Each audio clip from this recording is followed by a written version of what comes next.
আমরা এখন আসসালামু আলাইকুম প্রিয় এলাকাবাসী, আমরা এখন সুন্দরবনের এক সাইড দিয়া আমাদের যাত্রীবাহী নৌকা চলাচল করতেছে।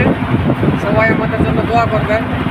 তো আমরা কোনো ভয় পাই না, যেখানে নদী আছে সেইখানে ভয়ের কোনো কারণ থাকতে পারে। ইনশাআল্লাহ আমাদের পাশে নদী আছে, আল্লাহ অশেষ মেহেরবানি আছে। আমরা সবাই আমাদের জন্য দোয়া করবেন। নদী, তুমি আমাদের এলাকাবাসীর পক্ষ থেকে কিছু বলো।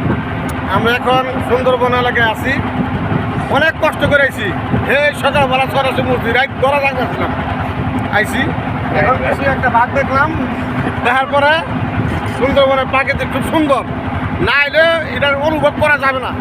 যারা যারা আমাদের এলাকায় আছেন প্রভাবশালী বা কিছু গার্মেন্টসের শ্রমিক ভাইয়েরা, তারা অল্প কিছু টাকা বেতন পান, একবার হলে এই সুন্দরবন আসবেন। বিশ্বের মধ্যে সুন্দরবন এক নাম্বার, দুবাই এর কাছে কিছুই না। বাংলাদেশের মধ্যে সুন্দরবন আমার